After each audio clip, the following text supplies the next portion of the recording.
Gotta talk fast. Gotta talk fast. Gotta talk faster, faster, faster. Gotta talk fast. Welcome to an oral review of Archie Comics' Sonic the Hedgehog, reminding you that community is the answer. You will not survive on your own. The idea of a rugged, lone cowboy with a small farm living in peace with only their family is a deadly American myth that does not exist in the modern age. Also in the modern age, American homesteading has been the playbook for militarized, conspiracy theory-riddled white supremacists since at least the 70s. This is the natural endpoint of American bootstraps conservatism since this nation's founding. The chances of you toughing it out by yourself in a collapse are as likely as you becoming a multi-millionaire now. Don't be a sucker. A community for all but the intolerant is the answer. I'm Nick, and except for this intro, I wrote the script. And I'm Dominic, and except for this intro, I haven't read any of today's script. But I have read a wonderful Substack article by the Poor Proles Almanac, which is where I got this information from. So if you're wondering, that's like homesteading? Really? Just like, you know, gardening and just learning how to live off the land? That's like white supremacy? Yes, it very much is. There have been a shit ton of now patriot groups, but really just militias, rural militias, like concerted, like millions of dollars have been poured into white supremacists separating themselves from civilists from more urban areas to go out into the countryside, build a literally concerted white society, but a very holy one, so very conservative values, conservative entertainment, and all that stuff amongst themselves. And they did innovate on how to do modern homesteading. So it's a deep dive. There's a great Substack from the Poor Proles Almanac called an article called "Homesteading and White Supremacy" by Andy, and it's a deep dive into that stuff. And it is terrifying. So if you see this whole trad wife homesteading movement, I'm not saying every single one of them are white supremacists. Chances are they're not. But they don't know that they're carrying on that legacy, and also and they're not doing it in a transformative way, right? To combat it. It is very scary. So yeah, just be careful. I feel called out because I have all these scratch offs. And you're saying I'm probably not going to become a millionaire, and I don't like this like negative attitude you're bringing to the podcast. Do you have crypto? Then there's a chance. You have a better chance of banking on crypto now than you do becoming a rugged individualist out in the rural countryside. I specifically remember being like, when it was like cheap. Okay, I know what you're going to say. When it was like 10 cents a Bitcoin, not even. We all do. And I was like, yeah, I'll put in $50 into this. And I started researching, and I was like, this is confusing, and this makes no sense. And whoever's into this is just fucking nerds. Mm-hmm. And I stand by that, for the record. Yeah. But I could have... No, the real answer is when it got to like $50 at Bitcoin, I would have sold. Yeah. Which is still like...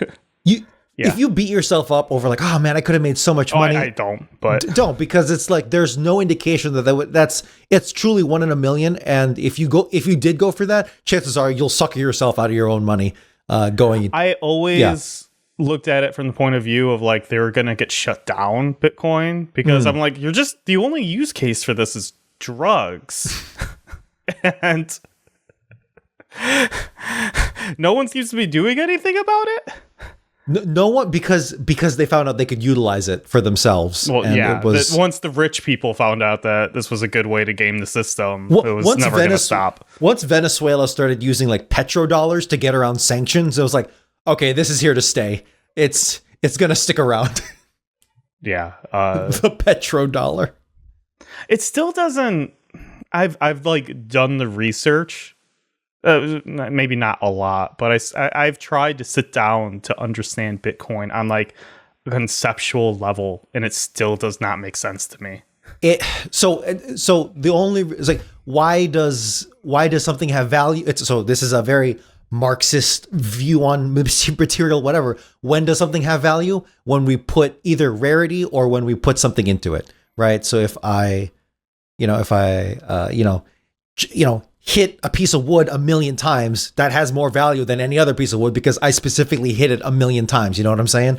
So Bitcoin, in that sense, is that it has the artificial rarity, but it also has the what's it called the blockchain, Yeah, right? the blockchain. That Which does the U.S. government is going to make sure we have for the Treasury along.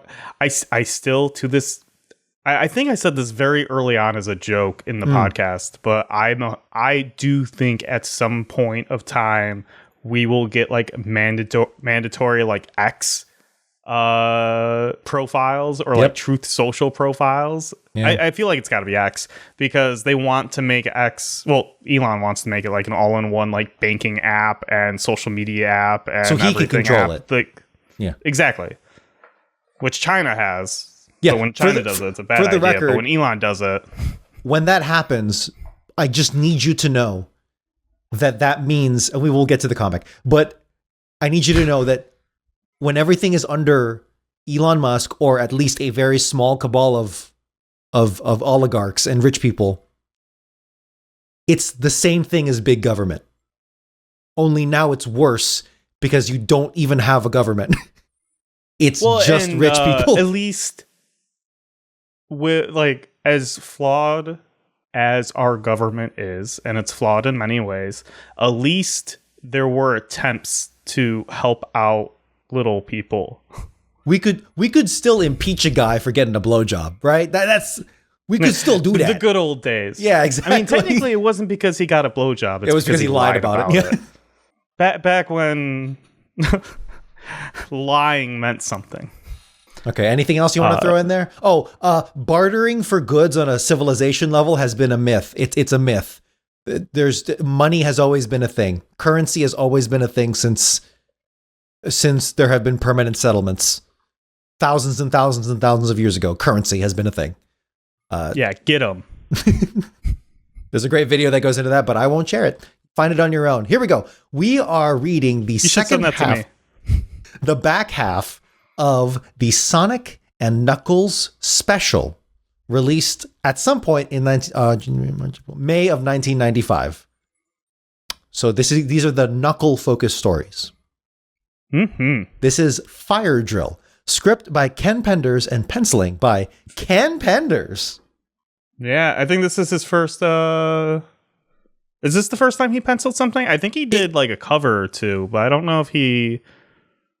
I'm not 100% sure on that. I know that for the issue number 25, they had a splash page that we did not cover at all, or not a splash page, but it was a page dedicated to the entire staff drawing Sonic art in some way, including if they weren't artists. And Ken Penders even had one in there, and it's kind of edgy looking in a kind of funny way, to be frank. But I think Ken Penders likes his drawings edgy. Yeah, I mean, it really, really seems that way. It seems like he's really trying to be spaz, but somehow not. In terms of if you're going to be involved in the comics industry, you're gonna pick up the pencil and draw at some point, even if that's not going to be your main thing. You gotta fundamentally understand some of the principles behind that, or at least put your pedal to the metal and do it yourself. I know what his style ends up being, and let me tell you, it's style. When we get to Lara Sue, it's a lot better. He really comes into his own. In 18 years, once the infant that is watching this on his father's lap, watching us now, once that child grows up to be 18, we will be just in time for Lara Sue Chronicles. Here we go. We open on Knuckles enjoying a quiet stroll on his floating island, when suddenly an explosion happens on the beach nearby. What was that? Some dude starting trouble on my turf? Knuckles rushes to the beach and finds an empty crater. Whoever it must have took off out of sight, out of mind, hoping they wouldn't be spotted by the top dog.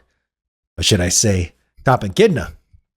Which is an interesting title to try and give himself, Because, yes, he is the top echidna, but also the bottom because he's the only echidna, which makes Knuckles a switch, canonically. It's good wordplay. Mm-hmm. Knuckles looks around and sees a pair of footprints going to a bush that disappears. He dives at the bush, but nothing was inside. He clutches his fist in anger. Nobody makes a fool out of Knuckles the Echidna and gets away with it. Someone or something was here. The only place you could go without me seeing him. He's in the ruins of Sandopolis Zone. But to get there from here means I'm looking for someone fast. Awful fast. And I know just the guy. Knuckles flies to the temple in Sandopolis Zone and starts screaming Sonic's name. Well, if you won't come to me, I'm coming in after you. No more Mr. Nice Guy, you got that? I'm gonna make you pay for dragging me into the dark. Ooh, how I hate the dark. Why would you say that out loud? We cut to a shot above Knuckles. A silhouetted figure pulls something. The ceiling starts rumbling. Tons of rocks fall from the ceiling. Knuckles dashes out of the way. That's it. That's it! So you want to play hide and seek, eh? I got a better game. I call it a fistful of Knuckles. So if you know what's good for you, you'll do this easy or I'll really bring the house down on you. Knuckles continues exploring the temple. You can't hide from me for long. Don't you know? I'm the guardian of this island. Can't mess around with me while I'm on watch. A trap is sprung, a la Indiana Jones style. An axe swings from the wall. Knuckles dodges. Knuckles continues to explore and finds a door. He opens it and is hoping to find whoever is attacking him in his temple. Instead, he finds himself on a platform, looking at a wall with hundreds of multicolored bricks. This place is far out. It's like entering another world. For once, I'm stumped. No one's ever gotten this far before on a floating island. I may know more about the island than anyone else, but I guess Dad forgot to fill me in on his secret place. Bet I'm gonna go where no echidna has gone before. Whoa! Woof. It says woof. What is it with woof? That's gotta be like a classical thing, right? Or like a 50s thing, right? Man. Sand starts filling the room. Sand full? Patoy! Better act fast or this kid is going down for the count. Who's he talking to? Sand is everyone. Yeah, we'll talk about that. Sand is everywhere. So much so that Knuckles closes his eyes to keep the sand from getting in. He jumps up and starts flying. I'm flying blind, but it's my only chance. He flies through the sand and gets to a wall. He winds up his fist. The Knuckles Express is coming right through. Knuckles bashes the wall down. And still no villain in sight. Maybe he didn't escape from the sandfalls after all. He notices footprints through the sands. Wrong, friend. Somehow he got out. The chase is on. Only now, it's personal. I'm getting to you. Knuckles follows the footprints to the island's edge, which is water for some reason, but the next frame isn't. Knuckles is standing on the edge of the island. Nowhere else to go but down. Yeah, good riddance. Just wait till next time, Mr. Hedgehog. I'll be the one with the surprises. However, Knuckles is being watched by a mysterious, shadowy figure hiding in the bushes. Not quite, my boy. This was only your first lesson, and I can see already you have a lot to learn. Class is now in session. End of fire drill. My gut says this mysterious person is old. Probably. My gut says it's old. Yeah. I mean, we literally have nothing to go off of. Yeah, I got a generic. I use literally a standard voice. Yeah. So he can fly. Yeah. I know in it seems Adventure, like- I know in 3, right? He can glide. That's his thing. I mean, glide. also in Adventure. And I've Adventure never, both. That's what I meant, I've never seen him fly. Yeah, because it straight up looks like he is leaping from like He's Superman. flying. Yeah, flying, truly flying. Or he can just jump high and then glide. So like original Superman leaping from leap a tall building. I mean, original Superman can glide. He could just jump high. Yeah. It's like your power if you had one. Yeah, so I want to be OG Superman. Not a big ask. Yeah, it just looks really weird because it looks like he can straight up like float and fly. I low key super dig this issue. Yeah. Only the story because the story. I found Dominic's pet peeve. It's not even, I mean, look, it is a pet peeve, but it's also like bad communication. you are Nick, you are officially a comic reviewer. And you are getting the word story and issue messed up. You cannot be doing this regularly. Hey, man. You think I'm going to let a nerd tell me how to review my comics? So with the story, what I really, really like about it is it makes Knuckles seem like fucking insane. Because he's just monologuing to himself to no one. But no here's thought bubbles. He's saying it all out loud. Yeah. The thing is though, I think I was as you saw earlier, I was like, what the fuck? But then as I kept doing it, I'm like, oh, this is him literally every day of his life. He has no one. Yeah, he's insane. He's insane. Like he doesn't talk to anyone. I picture him just kind of like hanging out on the top of a mountain and just like looking all day and just rambling. Can I be, I'm going to be real right now. I'm an only child. Mm-hmm. And my dad worked an office job in the regular 9 to 5, and my mother worked night shift as a nurse in Chicago. And I was by myself a lot. You know, I mean, being a kid with a foreign accent, even though I couldn't speak a foreign language, I had a foreign accent, and I didn't have a lot of friends. The worst of both worlds. Yeah, literally, actually. But honestly, I did kind of monologue to myself sometimes. So I get it. I kind of relate, actually. Okay. I think I have to ask Go for it.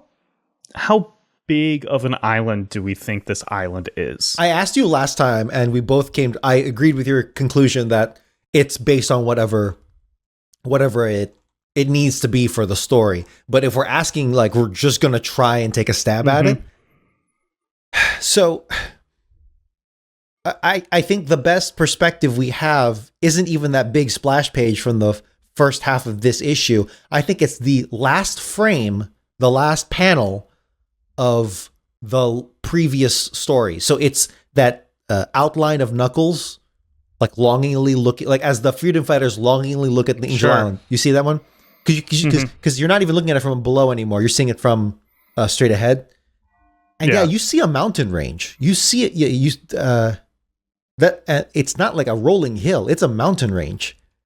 But then this story implies there's a whole desert. There's a whole there is a different ecosystem.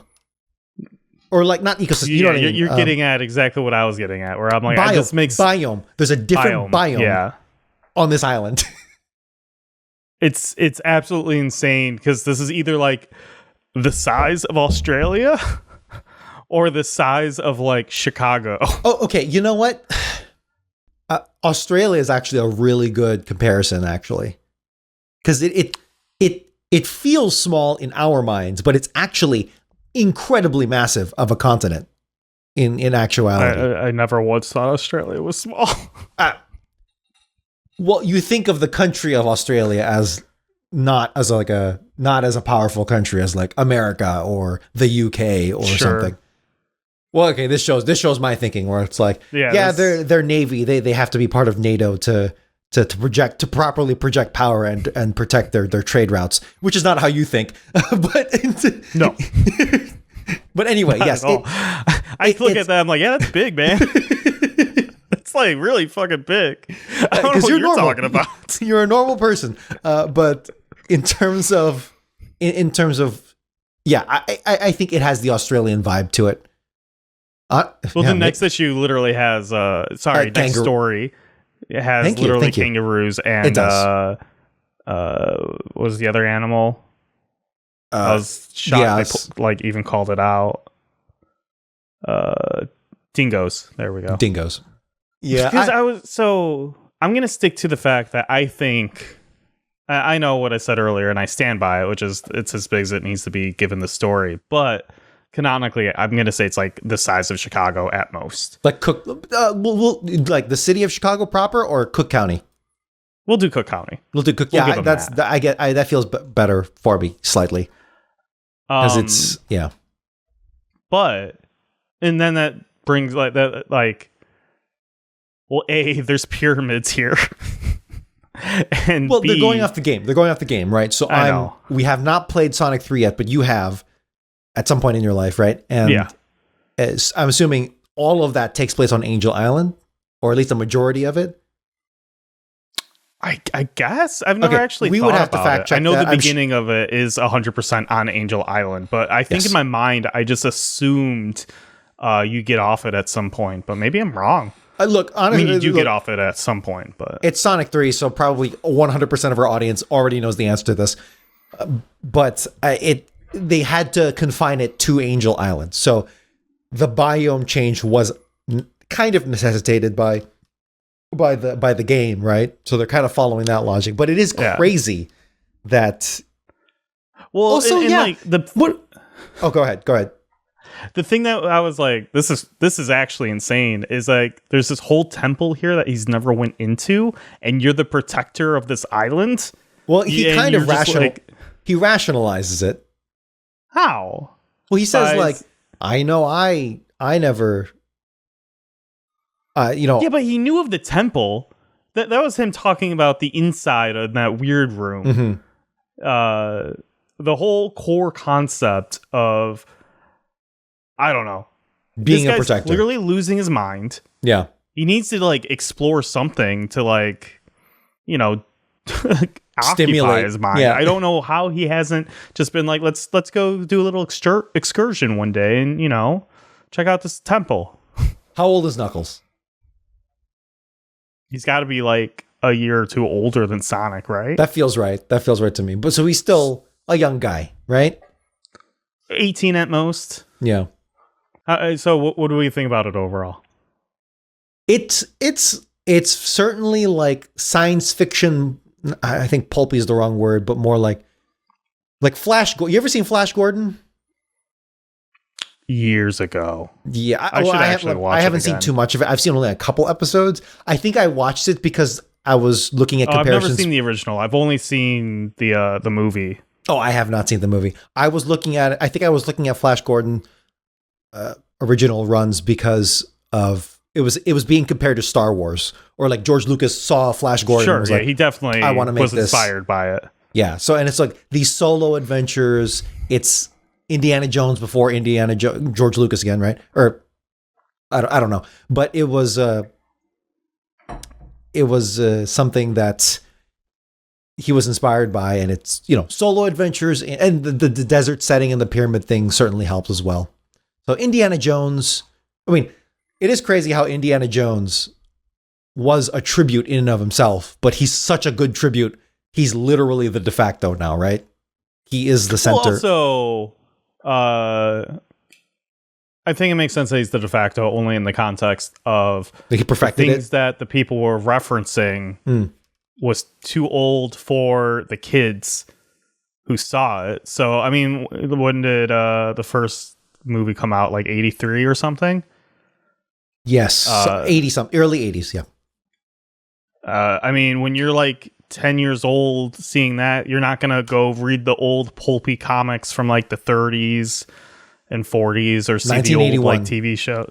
Yeah, exactly. So like that, you're not makes have sense access that becomes to it. Like the de facto. Yeah. We're kind of just talking around the fact that there's not much going on in this issue.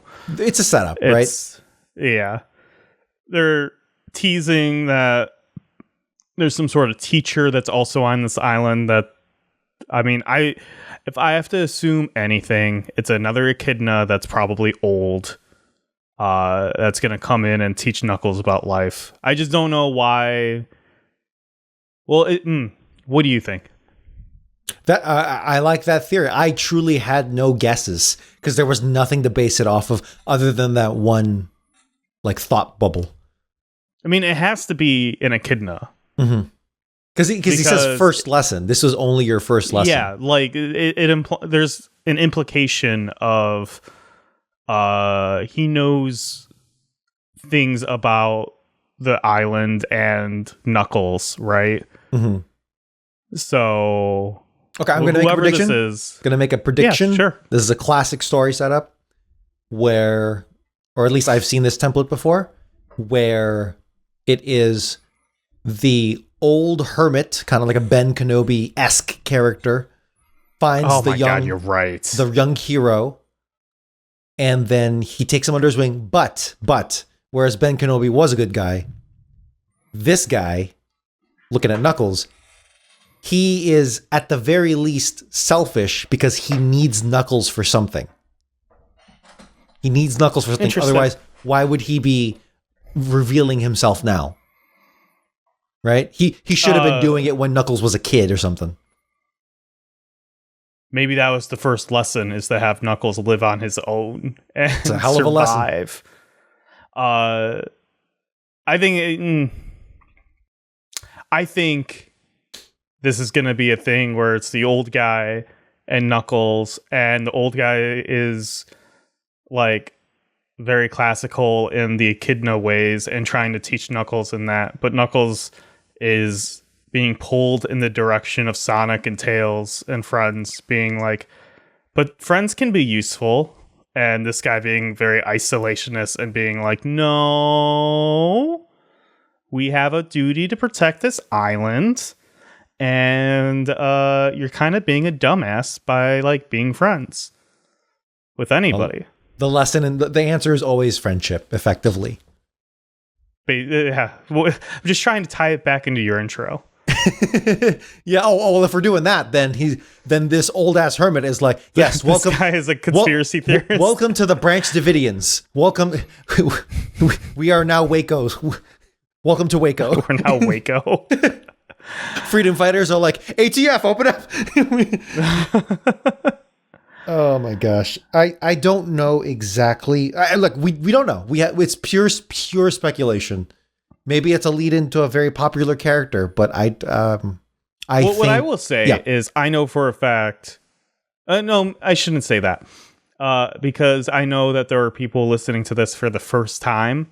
Yes. And so I won't say the one spoiler I have, but what I will say is I've picked up a later comic book when I was 10 and read random pages. And I shouldn't say random pages. I read the whole issue. Yeah. But in a random order. I was wild back then. Mm-hmm. Well, it was also harder to get a hold of everything. It's harder to start. It's harder back then. It was at Jewel. I was just like, look. Really? Like, yeah. I would have never picked it up out otherwise. Back when I am grocery stores had a magazine aisle, they sometimes sold comics too. That they don't anymore. They absolutely don't. I cannot imagine a grocery store checkout that doesn't have. Well, it does have that, but that sells like cool shit, right? So it wasn't at the like checkout. Oh, okay.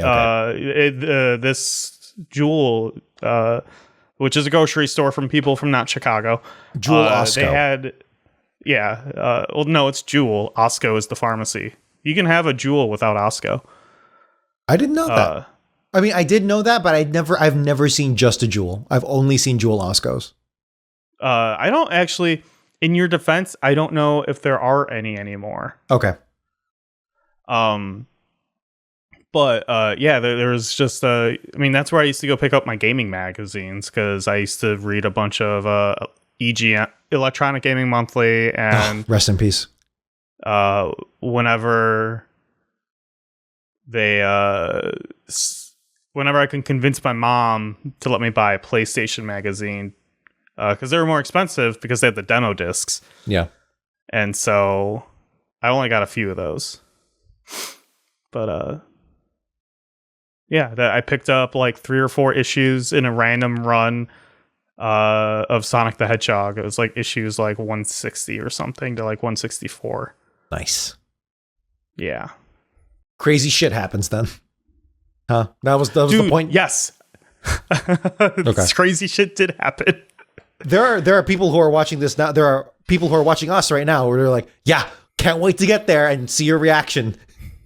Mm-hmm. We do need to do like a catch up episode or something, because we need to give people. I was thinking like episode 50 or something. Maybe like the Bobby Schroeder, because we are getting close to the end of Bobby Schroeder's first segment of the continuity, which is the early years, 93 to 95. Oh yeah, and then we could do just like a recap of like, hey, if you're popping in, here's like a quick like recap of all these issues. If you don't want to sit down and listen to the first 30-something comics, that's something to discuss.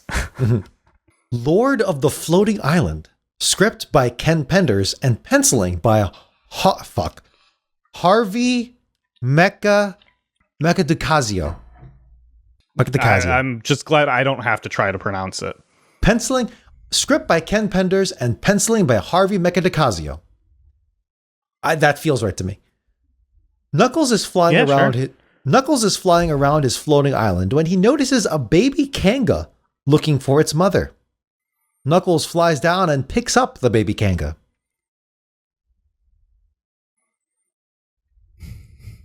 I want my mama. Easy, kid. I won't let you get hurt. They fly off, but the baby kanga keeps wiggling and the floating island is experiencing high winds today. So Knuckles lands. Yeah, that's better. I guess the oncoming storm is stronger than I thought, huh? Is that why it's darker?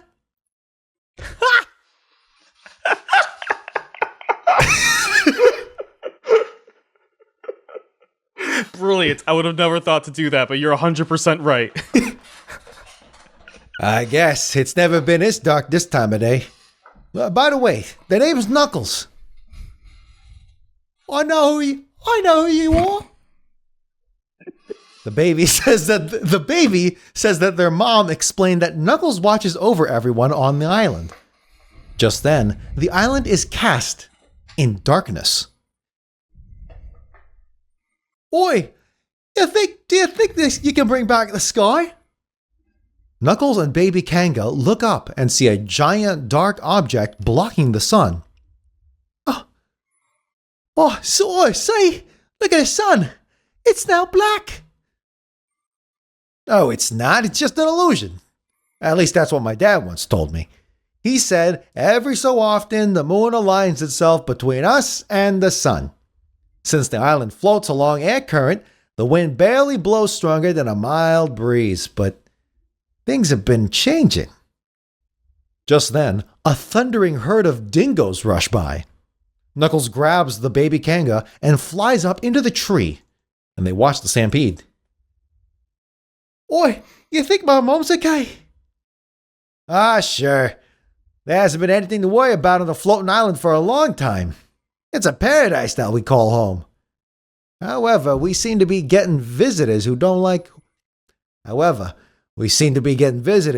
to change that.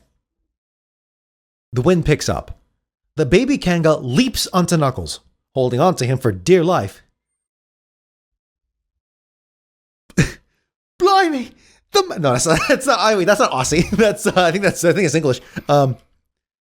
Whatever. The wind's stronger. I'm scared. Hang on to me. Hang on to me. It's only the final phase before the moon moves out of the way and lets the sun shine on. The wind dies down as the moon moves from blocking the sun. Just then, Mama walks up, thanks Knuckles, and takes Baby Kanga. Just doing my job, ma'am. This is my island, and I live to protect and serve. The end. Oh no, the end.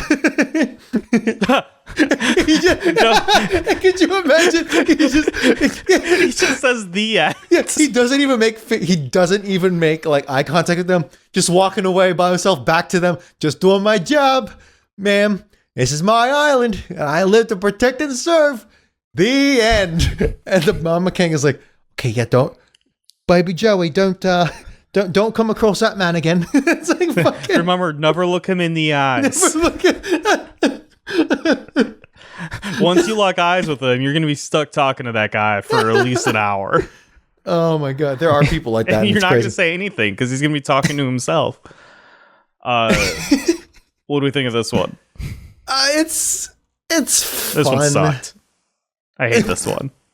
It's nothing. They're already screwing up continuity that they established in this exact issue. Oh yeah, what's that? Well, he straight up says the island floats along air currents. But earlier, yeah. Well, they implied that the island doesn't move at all because he looked up at the stars and saw they were in a different position.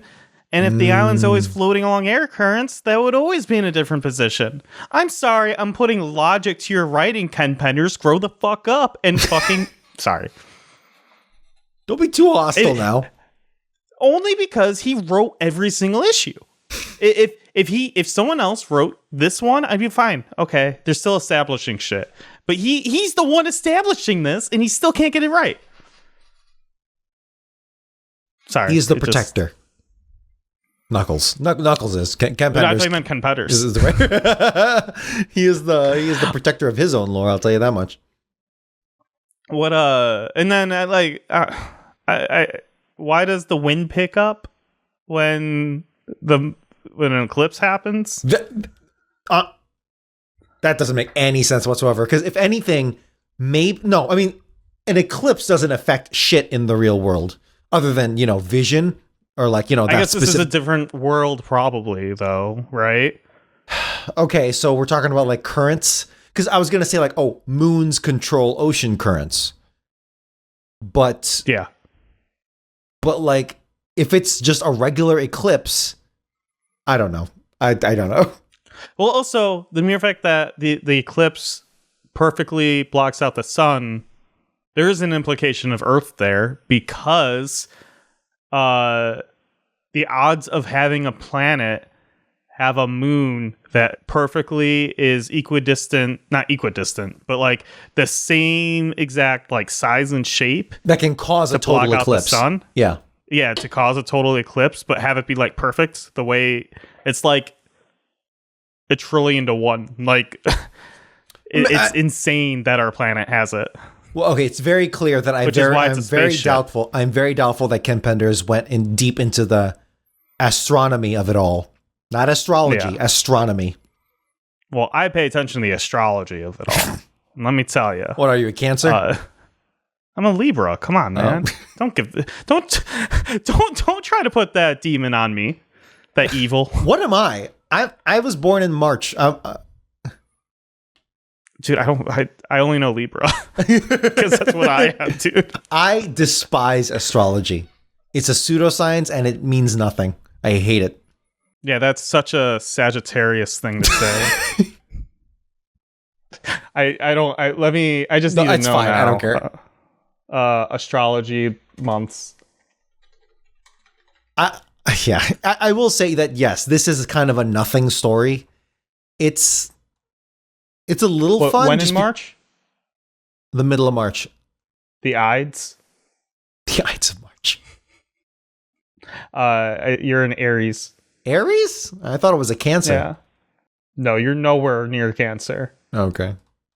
That's like June, July. So the dingoes have satchels, which imply that they're sentient and intelligent, which means they were just forming an angry mob to just run down this child. That was this was the other thing that was actually like pissing me off about this issue is like he's not alone on this island. No, he's clearly. Yeah, and it's honestly the island is very clearly Australia. Yeah. Which there is a part of me that I'm like maybe they figured out how to lift Australia up out of the ocean. And this is just a floating Australia. Oh, you're still going with the Earth theory that Mobius is Earth? And the Angel Island is Australia? Yeah.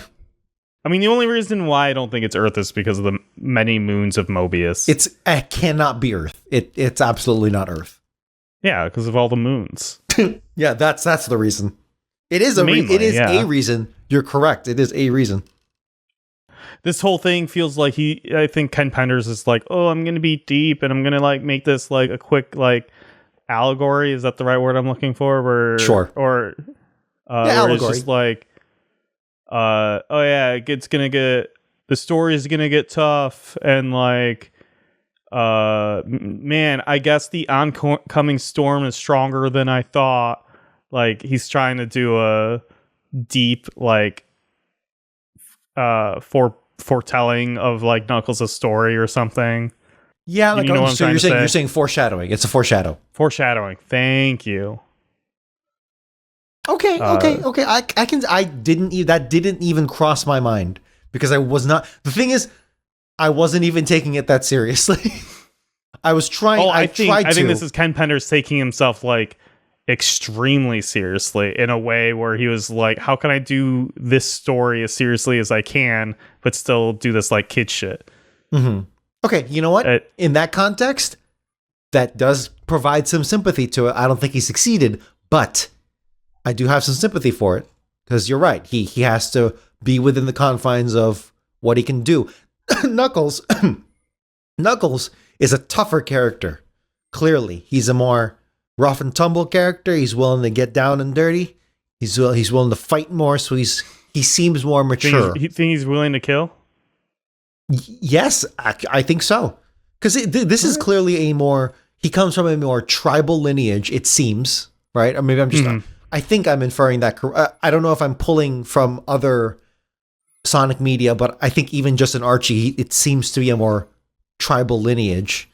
And I think that's the implication. I think so too. This floating Australia seems to Australia-esque place is much more rough. So I think he'd be willing. I think that would be a great plot point when push comes to shove, and when later on down the line, where it has been shown. Okay, it has been shown that the Freedom Fighters, when they were facing Kahim out in space, Kahim the Collector, right? Mm-hmm. They were like, oh, this guy can just float endlessly in space for all time, and we don't have to worry about him anymore. But no, they saved him because he's a living being. He's a living sentient being, which somehow that gamble paid off. But they respect him. They respected him as a life form.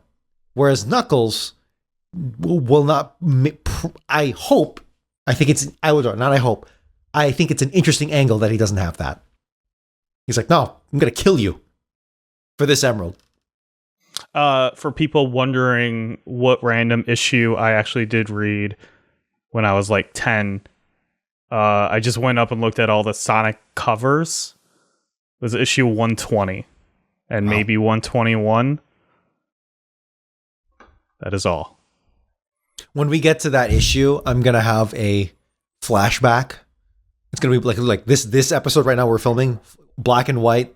Mm-hmm. Put some reverb on our talk, on our dialogue, and I'll flash back to it. I think my brother has that comic because I had all our like comics growing up, and I just gave him because it was mainly all his comics. Yeah. Ask him about it. Yeah. Well, next time I go over there, I'll see if I can find it. Okay. All right. I think we're good on this issue. Yeah, there wasn't much to say. Sadly, it was just kind of. I stand by what I said last episode. The first part of this issue is that they should have inverted it. I think they should have established Knuckles as a character even more. I agree 1,000%. Because this back at on a more macro level, I think it is cool that they just, hey, this is a Knuckles focused story because we're not going to see much of Knuckles for a while because our main crew is this crew. Knuckles is a cool side character, but still a side character. So let's focus on him a bit. I think they should have inverted it, give some more time for him, and then you get the payoff. Okay, you get some Knuckles time on this issue, and then mixing it with the Freedom Fighters. now we have an interesting story here, right? Would have been a better strategic layout. I think they're making Knuckles fly based Straight on up. the verbiage of the opening. It says, the winds are really hollowing today. All of a sudden, I'm flying the not so friendly skies. So that to me implies he's flying. Yeah, it definitely does. Even just visually, it looks like he's flying. But that could also be a turn of phrase because he talks like, flying the not so friendly skies and stuff like that. So I can see it. But how do you turn a phrase?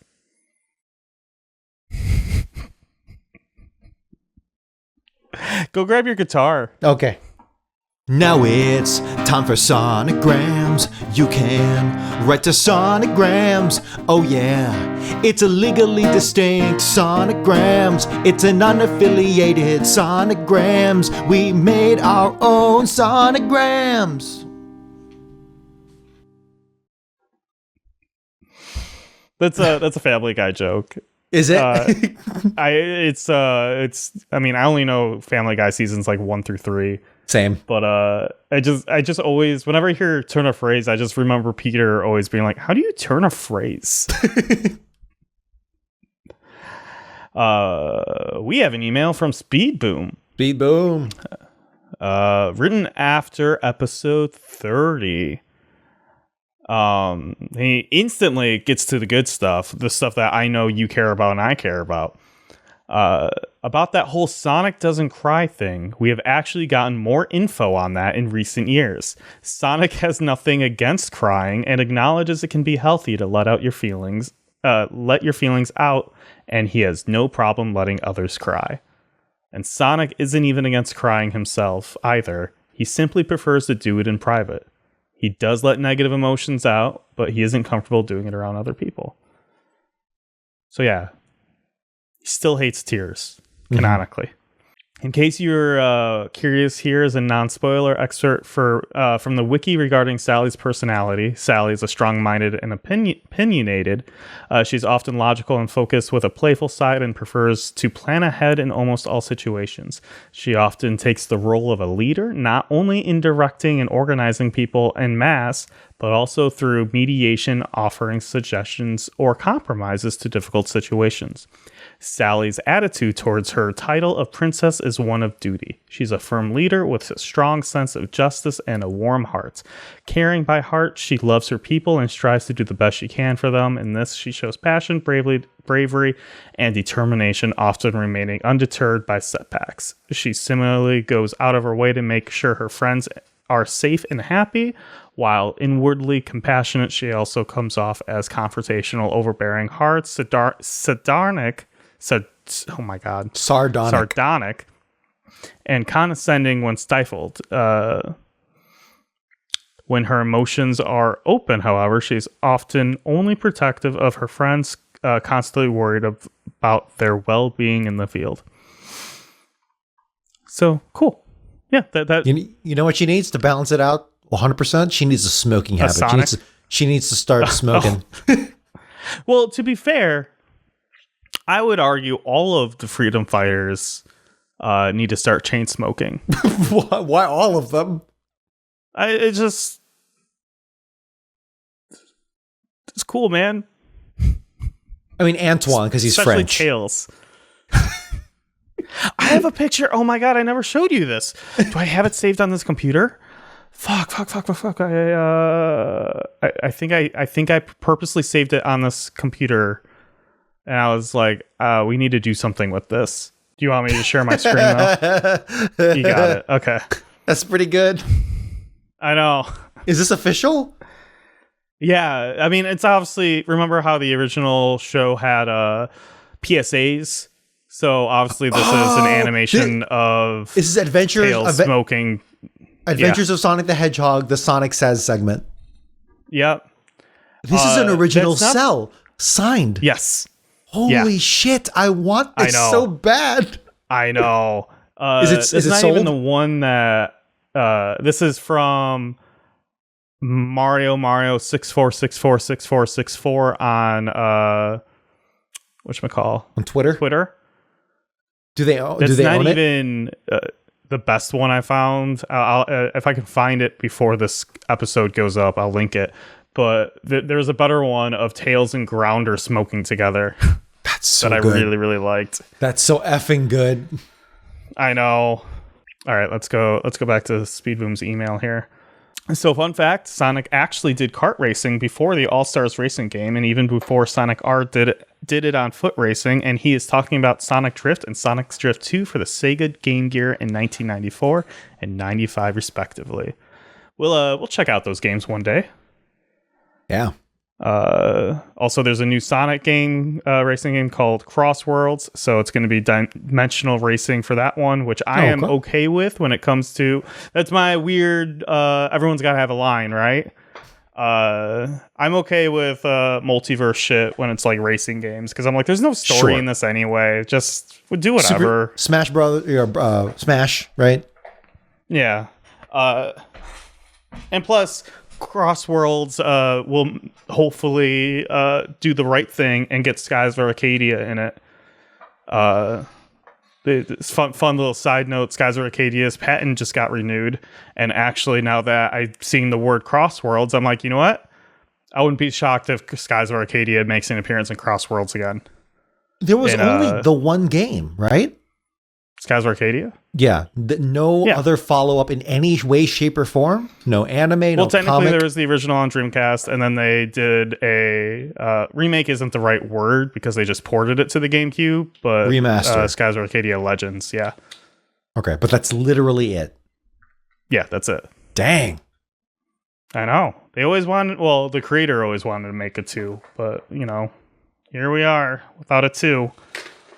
Finding out that the G word is a slur is so interesting because in all seriousness, yeah, we should respect this knowledge and just not say it, even if we don't mean it in an offensive way. So it's easy not to hurt people's feelings by not saying it. But on the other hand, I find the sense of mischievous glee that my 2 favorite game series, Ratchet and Clank and Kingdom Hearts, have technically both said the slurs before. Right. That's very... It's an interesting... So look, no one can blame you for being ignorant of it. And if you don't have any Romani people in your life, how the hell are you going to know? And so it's okay. And look, because it's not that well known of a thing, seemingly, it kind of should be, because it's like that was declared in the 70s when it was declared, when the literal Congress of Romani people were like, yeah, this is a slur, so stop using it, guys. And it's like 50 years later, and we're in the past couple of years, we're just starting to maybe recognize it. Do they use that word in The Hunchback of Notre Dame? I don't know. I'm sure they do. I would be not surprised at all if they did, because it's very mainstream. Well, in the maybe they never say it. Well, what I'll say is in the description, they use it. But I think the description can be written by anyone. Exactly. Yeah. So, like the back of the DVD case you were talking about? Well, no, IMDb description. Oh, sure. Yeah. Yeah. I mean, who knows? Maybe I'll go things watch it tonight and report back. Maybe things have advanced enough where the Romani population is like, yeah, we're actually back to being cool with it because we've retaken. Yeah. It's like how how. Gay people have taken back the F slur, which we're not even going to try to use, but you know how they've taken it back? Yeah. Yeah, it's like, okay, cool. Awesome. I just thought they all got into smoking. Like Tails? Yeah. Oh, and then the one when you kill someone cringe, you said that's the funniest thing that's happened so far on this podcast, which I have umbrage with because I'm the funny one and wasn't said by me. So... I only acknowledge me being the funny one. Another email from Speedboom, written after episode 31. At the time of writing this, the episode technically isn't blah, blah, blah. We'll skip to this. Oh boy, here we go. Issue 25, a pretty big milestone for this comic. I think Patrick Spaziante... I think I crushed it. Is at his best as an artist who's doing cover art, at which you'll see a lot of in the future, while he just occasionally pencils the whole issue.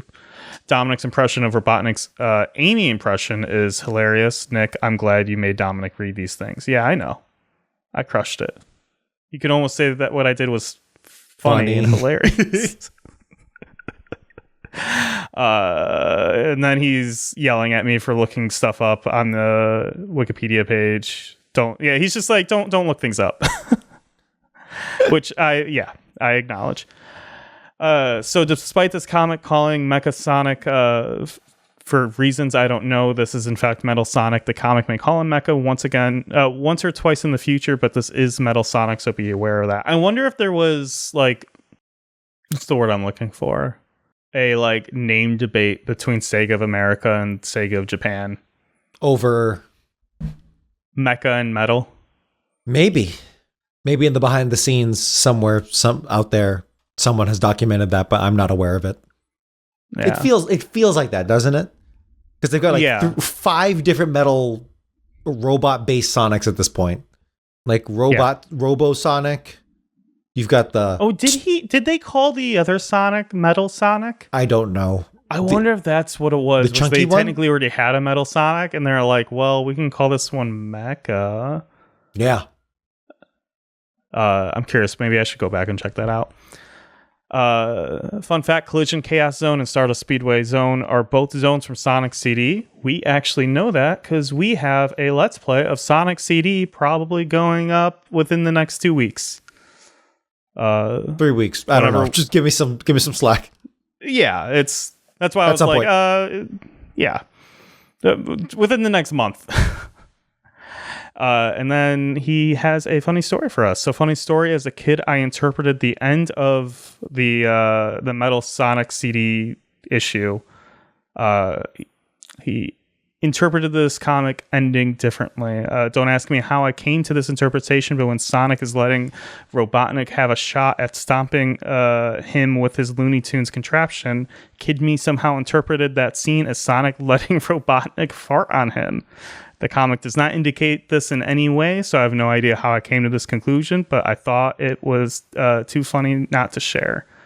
I wonder if Kid You thought, because it has like your finger, if he thought it was like, you know, that pull your finger fart thing. Oh, yeah, I get it. Yeah, that's exactly why. Like immediately, I was like, I bet that's what it was. And then if you look at the next panel, there's a lot of clouds and stuff. It does say Wham, but like if you see all the clouds combined with your finger, I can see it. I can see it. Yeah. That's funny.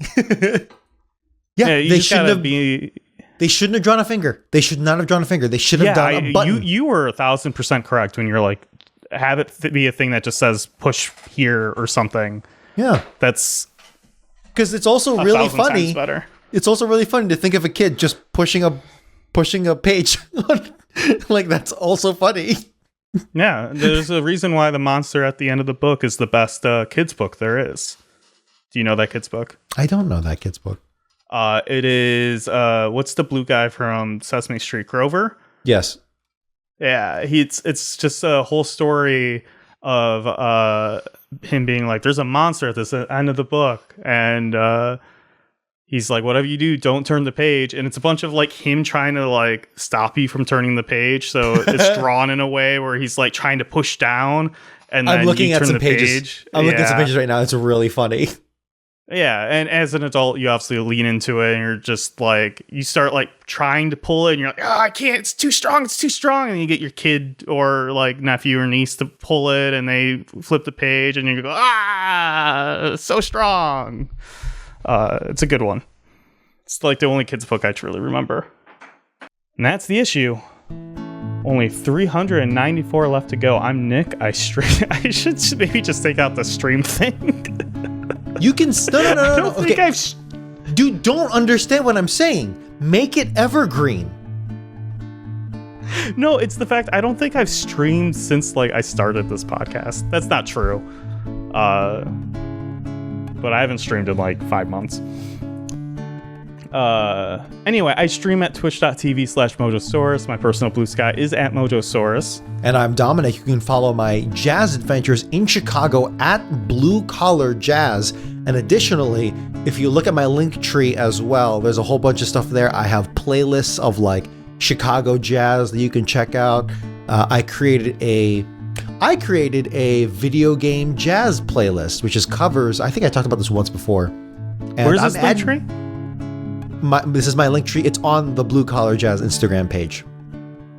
You should link it to the God Talk Fast website. Why not? Maybe. And I recently wrote an article. I've come out of my writing rut because I have not written an article, a review of a jazz show since 2023, and I recently got out of that and I released a new one. So go check that out. And my personal blue sky is at Dom Guan, which also has a bunch of links on that profile as well. Sorry, you were talking. I forgot. There's a whole thing I still have to do. You can follow us on socials at Gotta Talk Fast. TikTok, if we decide to still use it. So here in 2025, social media is all over the place now. It's the status quo has been upended so much. So we're throwing out addresses. I think the solid one is at Gotta Talk Fast somewhere. Our website, which is just a link tree redirect, let's be honest, at least at this point in time, maybe in the future, but that should be reliable. I know my blue sky will probably be more reliable and stuff like that, so we'll just stay I'm actively aware. on Blue Sky. Everywhere else I'm not active. And okay, active is a strong word on Blue Sky. Comparatively to everything else, Nick, you're active. I mean, yeah, I don't do social media, so that explains our social media presence. We have a video version of the podcast where you can follow along with our panels and watch our handsome faces. You can also write into the show at Sonicgrams. I gottatalkfast.com. Ask us questions, provide corrections, and give us your opinion of this week's issue. Don't forget to like and subscribe to our channel. And remember, when life keeps going fast, you gotta talk fast and just get through it. I love you. Love you. As soon I was like, do I want to do it? Do I want to commit to it? And then I was like, no. I can't even do it as Did you see? I'm gonna record this just in case. Maybe not. It'll kill the flow. Did you see that one dude who tried to also do the Nazi salute? The priest? The priest? Yeah, he got fired. It's so funny. It's like, you dumbass. You're mixed race and not a billionaire. You thought you could get away with it? You thought you could get away with it? You got to be your own boss if you're going to pull off a Nazi salute. Exactly. Did you also know that he had a Christian gaming publication? He owned a website. That's the first I'm hearing of this. He owned a publication called godisageek.com with a whole staff and everything. But, however, the staff collectively quit. 5 days after 5 days after the incident, they on the website they posted that, hey, we don't support Calvin Robinson, which is the name of the asshole, the Nazi saluting asshole. And they were like, we don't support this, so we're gonna all quit, and you're gonna find us on some other new publication. We'll put it out when it's ready. But F this guy, we're done with godisageek.com. And it is incredible that this idiot, Calvin Robinson, he emigrated from the UK to America. He got kicked out of like 3 separate churches, did a Nazi salute at a March for Life rally in Washington, I think Washington or somewhere, immediately gets kicked out of yet another church. And then his literal Christian gaming publication website, the entire staff quits. And it's like, you dumbass, you just sped a whole career. You sped ran getting canceled. Speed ran getting canceled. They gave Dante's Inferno a 7. Gotta talk. Gotta Talk Fast was written by Nick Folkerts and edited by Dominic Guanzon. Intro and outro themes recorded by Dominic Guanzon. Gotta Go Fast originally composed by Norman J. Grossfeld, Joseph Garrity, and Russell Velasquez. Gotta talk, gotta talk. Gotta talk, gotta talk. Gotta talk, gotta talk. Gotta talk. Gotta talk fast. Gotta talk fast. Gotta talk fast. Gotta talk fast.